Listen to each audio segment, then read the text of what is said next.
Reacher on Prime Video will bring Lee Child's well-known literary character, Jack Reacher, to television, following two motion pictures with Tom Cruise in the lead role. Child's 1997 crime thriller Killing Floor is adapted into an 8-episode first season that stars Alan Ritchson as the unrepentant, hyper-masculine badass.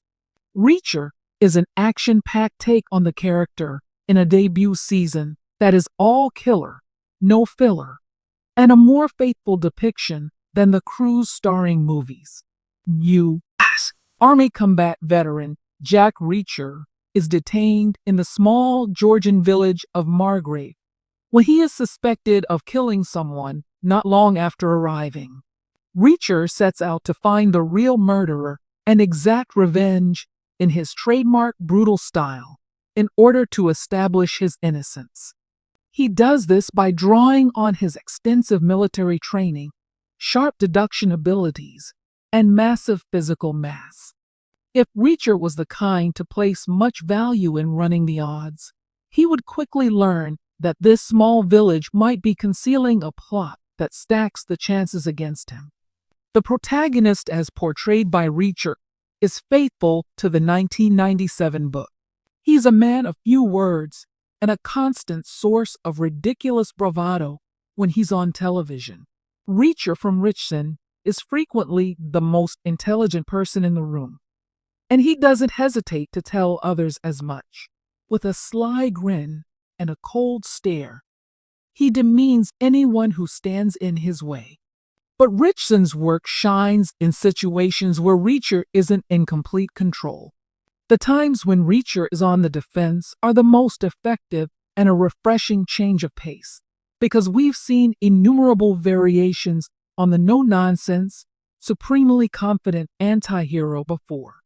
The ensemble cast performs passably, but the most of them are drawn into Ritchson's magnetic field and play as counterpoints to Child's rigidly muscular vision of the ideal man.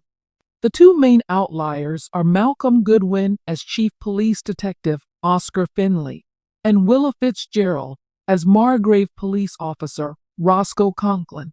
Conklin, played by Fitzgerald, may have been obsequious about Reacher's every action, but as the season goes on, she confronts him while offering him support. Finley, played by Goodwin, is the exact opposite. He is angry at his town's decline and tired of Reacher's macho posturing. Reacher's action set pieces are where more casual fans will find satisfaction. There's at least one gutsy combat scene in almost every episode this season that shows how Reacher can put some effort behind that muscle. Compared to its movie equivalents, Reacher is more graphically violent, with many broken bones and gouged eyes. Like its protagonist, the fights are brief and to the point, frequently acting as a break in between longer narrative beats. An archaic character, Jack Reacher enters any tiny town he pleases and solves any issues he comes across. As Child imagined the character 25 years ago, he has no credit cards, no phone, and all the makings of a Pulp Fiction paperback hero. Reacher does a better job of realizing Child's vision than any of the two film versions. Even while the adaptation isn't likely to surprise readers who are familiar with the literary source material, it nonetheless presents the action-packed thrill